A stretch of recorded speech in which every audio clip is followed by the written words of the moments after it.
जो पापों का त्याग करके साधना में लग गए हैं उनका तो कहना ही क्या है। पर जिसने बहुत पाप किए हैं और पूर्वाभ्यास है पाप करने का, अब उसके उद्धार का क्या उपाय हो सकता है। जिसने पाप किए और उसको ग्लानि हुई और छोड़ करके पाप और सदगुरु की शरण हो के साधन में लग गया, उसमें तो संशय ही नहीं, वो तो जाएगा ही जाएगा प्रभु के पास। भगवान यहां उसको विश्वास दिला रहे जो बहुत पाप किया, महापापी, और पूर्वाभ्यास भी पापों का है। अब उसको भी अपने उद्धार के विषय में निराश नहीं होना चाहिए भगवान के वचन मान करके। महापापी से पापी मनुष्य भी यदि सोच ले कि इसी जन्म में अब मुझे अपना कल्याण करना है, तो पुराने पाप उसको बाधा पहुंचाने की चेष्टा करेंगे। ऐसा नहीं कि वो शांत बैठे रहेंगे। वर्तमान के पाप उसको बाधा पहुंचाने की चेष्टा करेंगे। पर वर्तमान में साधु संग हो गया और उसने ठान लिया कि मुझे अपना कल्याण करना है, उस ठानने में वो उनकी बात मानेगा। वर्तमान के पापों पर रोक होनी शुरू हो जाएगी और उनकी बात मानने पर उपासना में धीरे धीरे रुचि होने लगेगी। और जहां रुचि हुई तो पूर्व पाप जो बाधक हो नष्ट होना प्रारंभ हो जाएंगे। उसके हृदय में ये निश्चय होने लगेगा कि आज से मैं कभी पाप नहीं करूंगा। ध्यान दीजिए, ये कब हम जाने कि हमारे पुराने पाप नष्ट हो रहे हैं। तुम्हारे हृदय में जब ये निश्चय होने लगे आज से मैं पाप नहीं करूंगा, तो आपका हृदय इतना पवित्र होने लगा है कि पाप ना करने का निश्चय करने का अधिकार कर रहा है। केवल भगवत प्राप्ति के लिए ही अब मैं चेष्टा करूंगा।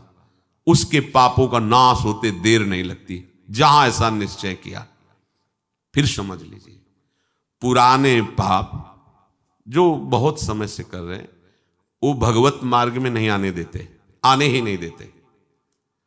वो बहुत बड़े बंधन हैं। कहीं भगवत कृपा से साधु समागम के शब्द पड़े और ये लगा कि मैं तो महान पाप करने वाला नीच हूं, मेरा कल्याण कैसे होगा। देखो वचनों का प्रभाव, सत्संग सुनने से मेरा कल्याण कैसे होगा, ये बात आ गई। अच्छा, कल्याण तो साधु महात्माओं के संग से, सत्संग से होता है, पर मेरा अभ्यास वर्तमान में पाप करने का कैसे बनेगा। उनके समीप गया, अपने कल्याण के लिए जो चेष्टा करनी चाहिए वो संत महात्मा बताने लगे। उनके शासन में ध्यान रखना है। यदि आप जैसे वाल्मीकि जी ब्रह्म के समान हो गए तो उन्होंने संत का शासन स्वीकार कर लिया। जब तक हम ना आवे तब तक ये बैठे रहना हो, तो नाम सीधा नहीं जप सकते तो उल्टा जपो, मरा मरा मरा, सिद्ध हो गए।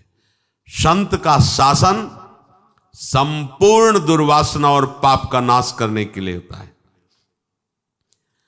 जहां उस संत का शासन स्वीकार किया तो हृदय में बात आने लगती है, अब लो नशानी, अब ना नशा, बहुत पाप किया, अब नहीं करूंगा, हो गया। ये जब आने लगे तो जान लो पूर्व जो पाप बाधक थे वो नष्ट हो गए। तभी ये बात, जो पे दुष्ट हृदय सोई हुई, मोरे सन्मुख आओ की सोई। अब जे ही उसने ये जीवन में निश्चय किया आप केवल भगवत प्राप्ति, तो उसके सारे पाप नष्ट होने में देर नहीं लगती।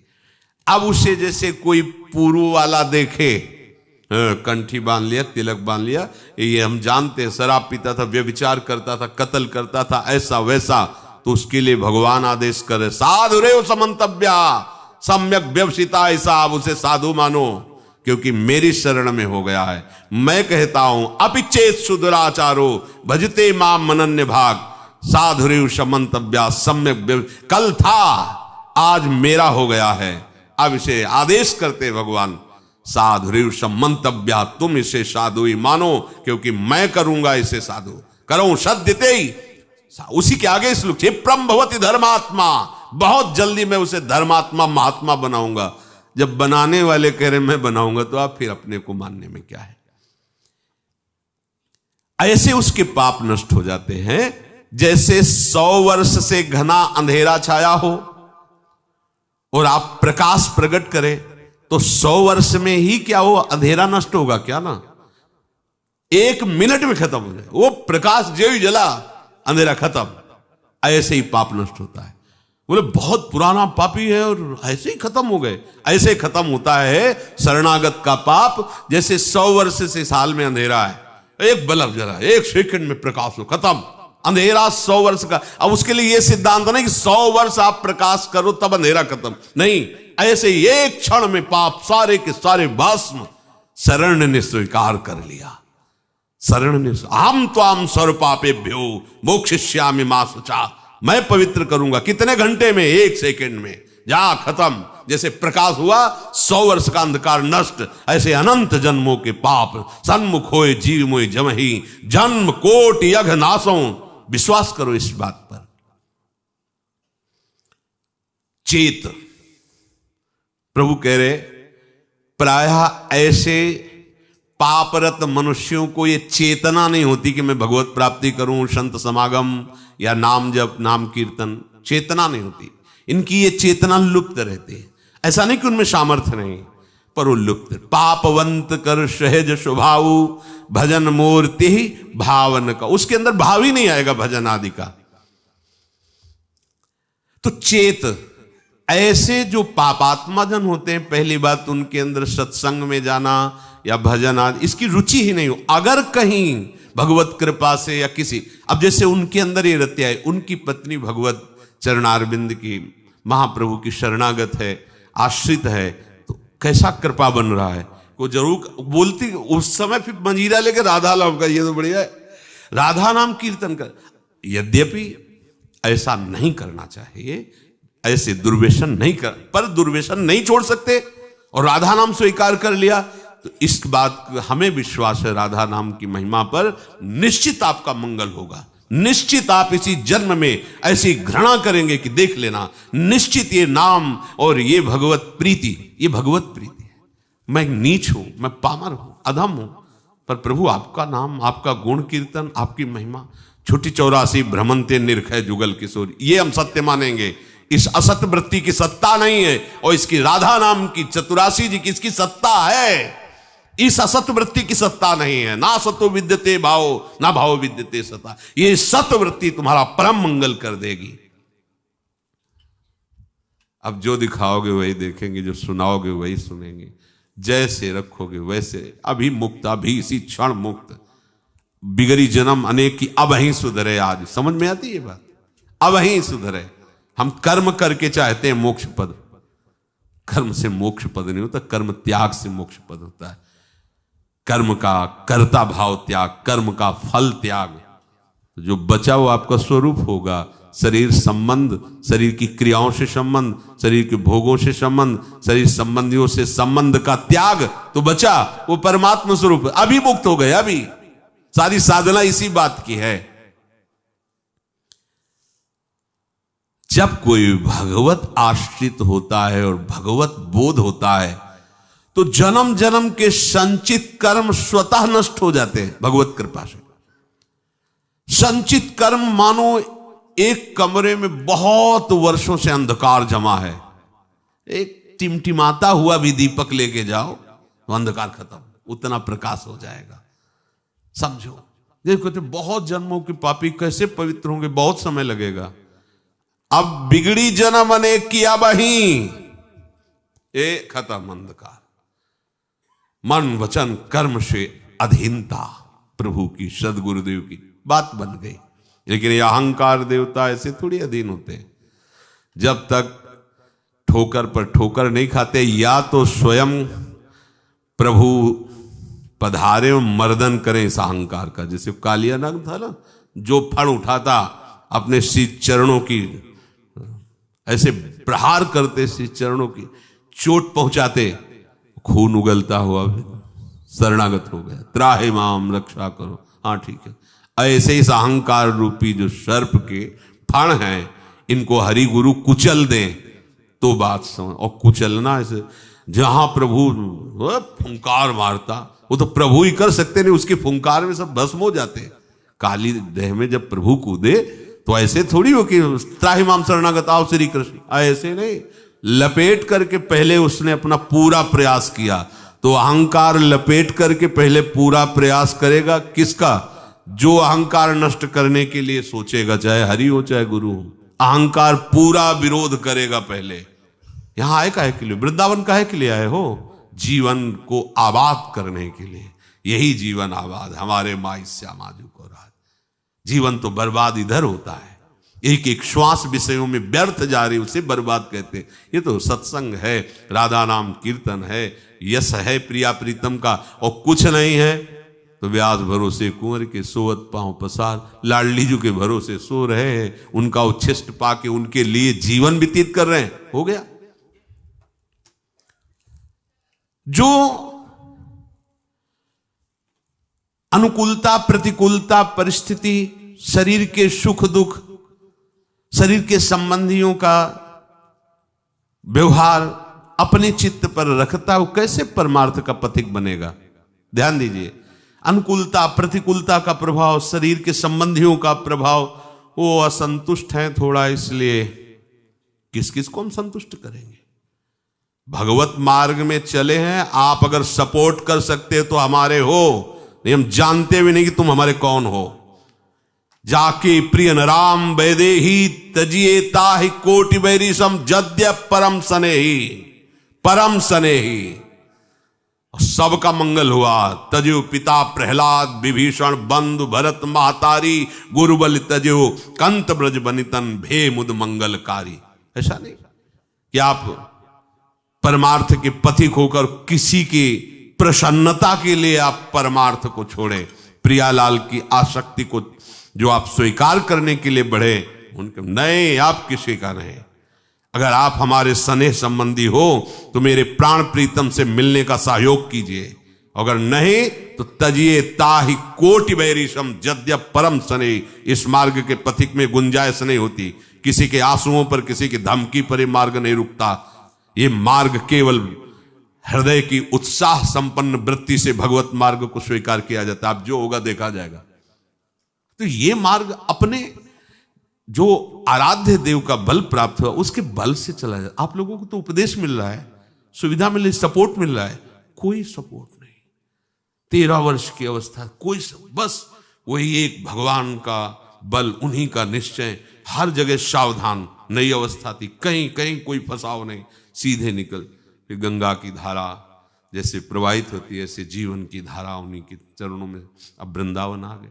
प्रतिकूलता, तिरस्कार, अपमान, क्लेश, ये जीवन का हमारा लक्ष्य है।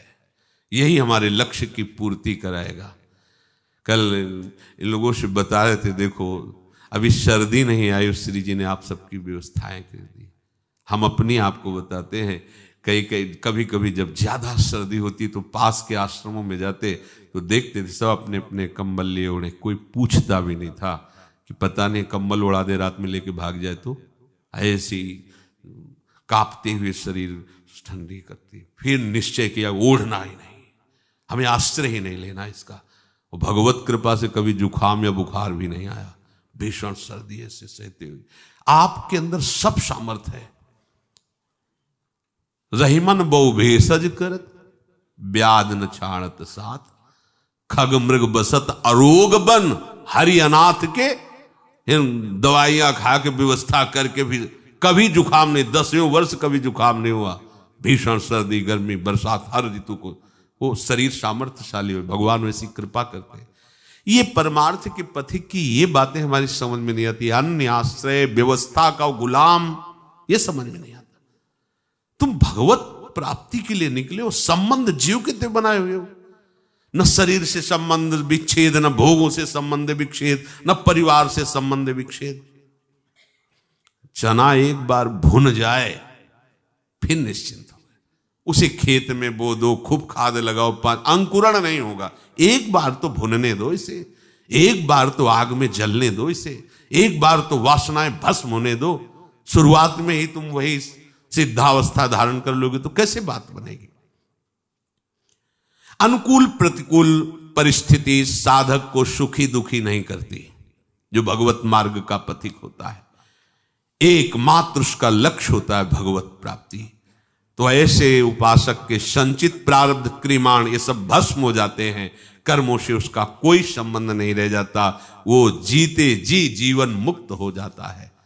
यदि किसी महापुरुष का संग हो जाए, ऐसी कोई घटना घट जाए, ऐसी परिस्थिति बिगड़ जाए, ऐसा वातावरण हो जाए कि उसे उससे ऊब करके किसी संत का आश्रय ले ले, महापुरुष का, तो कोई कितना भी बड़ा पापी हो उनके प्रभाव से ऐसा दृढ़ निश्चय कर ही लेगा कि अब मुझे इस जन्म में भगवत प्राप्ति करनी है। वो संपूर्ण पापों से भली भांति तर जाएगा। सर्वम ज्ञान प्लवेनैव व्रजिनम संतरिष्यति। प्रकृति के कार्य शरीर और संसार के संबंध से ही पाप होते हैं। जितने पाप होते हैं वो देहाभिमान जब होता है, और देहाभिमान में इंद्रियजन्य सुखों की भोग लालसा ही पाप कराती है। और जब संत संग होता है तो संत संग का प्रभाव होता है सर्व संबंध विच्छेद। ध्यान दीजिए, आप सरिस चाहे सबकी ना, संतों का स्वभाव और प्रभाव आप सरिस जैसे वो हैं वैसे बनाना चाहते हैं, या आप सरिस चाहे आपको भगवत स्वरूप बनाना चाहते हैं। संतों के संग का प्रभाव सर्व संग पहो हिमाम, सर्व संबंध विच्छेद, शरीर से, अंतःकरण से, इंद्रियों से, शरीर संबंधियों से, भोगों से। अगर ये नहीं तो संत संग नहीं हो रहा है। संबंध विच्छेद, संबंध पुष्टता ये अविद्या का संग है, संबंध विच्छेद यही ज्ञान है, यही अज्ञान के नाश का स्वरूप है। ये अहमता ममता एकमात्र प्रियालाल के चरणों में समर्पित, कोई संबंध नहीं। ध्यान देते हो इस बात पर? ओ नहीं, ये वो प्रपंच लादे घूम रहे हो, जैसे हरिवंश प्रपंच बंच सब ये काल ब्याल को खायो, ये जिए जान श्याम श्यामापद कमल संग शिरनायो। सर्वम ज्ञान प्लवेनैव व्रजिनम संतरिष्यति। जहां वो संत महापुरुष के संग के प्रभाव से सर्व संबंध विच्छेद हुआ, तो अब उसको तरना बाकी नहीं रह गया, तर गया। मूला भावे कुतः शाखा, जब मूल ही कट गया तो अब शाखा कहां टिकेगी? तो बोले मूल था शरीर, अंतःकरण और भोगों का संबंध, संत प्रभाव से वो हट गया। अब जो बचा वो भगवद आश्रय, भगवत प्रीति या स्वरूप बोध। यथैधांसि समिद्धोग्निर भस्मसात् कुरुते अर्जुन, ज्ञानाग्निः सर्वकर्माणि भस्मसात् कुरुते तथा। हे अर्जुन, जैसे प्रज्वलित अग्नि ईंधनों को सर्वथा भस्म कर देती है, ऐसे ही जब संत संग से ज्ञान प्रकट होता है तो संपूर्ण कर्मों को सर्वथा के लिए भस्म कर देती है। ये बात भगवान के वचन। यथैधांसि समिद्धोग्निर्भस्मसात् कुरुते अर्जुन।